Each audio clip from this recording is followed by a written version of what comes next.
Jacob James Maxime, à peine 11 ans, porte encore sur son col les marques des sévices infligés par sa belle-mère. Retrouvé ligoté et totalement affaibli dans une brousse à PK40 par un chasseur, l'enfant aurait été abandonné là par celle qui devait pourtant veiller sur lui.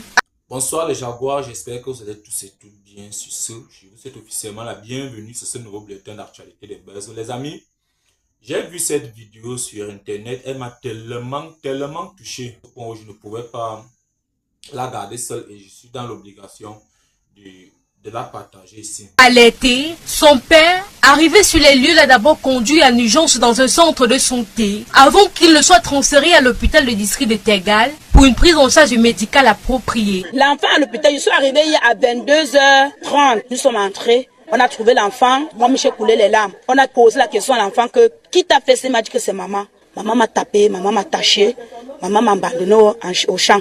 Qui t'a trouvé? C'est un monsieur qui venait au champ pour chasser, qui m'a trouvé. Et qui a donné le numéro de papa. C'est moi qui ai donné le numéro. L'enfant était abandonné dans une forêt. 2 semaines sans nutrition, sans manger, sans boire. Il faisait les selles sur lui.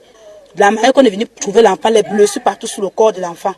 À l'état de décomposition, il sentait. Selon les témoignages du voisinage, ce n'est pas la première fois que le jeune Maxime subit de telles violences. Sa belle-mère est décrite comme une femme cruelle. Quand elle est dos au lit avec ses enfants, cet enfant dort au sol, sous le ciment. Pendant que d'autres gens mangent, l'enfant les observe. Parfois, elle retire même que le beau fait comme ça, elle met sur l'enfant. Donc l'enfant a subi beaucoup de tortures. Moi-même, j'ai vu à 1h la nuit que l'enfant est dehors. On est venu toquer la porte tant que l'enfant est entré. Et quand l'enfant entre comme ça, quand nous on coule seulement les larmes. J'ai vécu des scènes que cette dame faisait à la femme-ci là.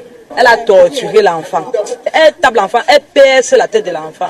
Moi, je me lève et je viens et je dis que amène l'enfant à l'hôpital, refuse. Moi, je me porte galant, j'amène l'enfant à l'hôpital. Plusieurs alertes avaient déjà été adressées au père, qui ne vivait pas sous le même toit que son fils, mais aucune réaction de celui-ci jusqu'à ce drame. Il ne vit pas ici, il vit en brousse. Il vient rarement. Un an comme ça, il peut venir même 3 fois. Je ne compte pas combien de fois son papa est venu. J'ai appelé le papa de cet enfant. J'ai dit que vraiment, quand il voit la Lucie, prends l'enfant si tu pars. Contacté, le géniteur de l'enfant, encore sous le choc, n'a pas souhaité s'exprimer.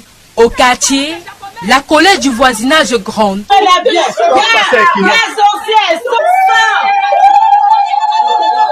Quant à la belle-mère, présumée auteure de ces sévices, elle a été placée en garde à vue au commissariat du 8e. L'enfant, lui, tente de survivre à la douleur entre les murs de l'hôpital de district de Tegal.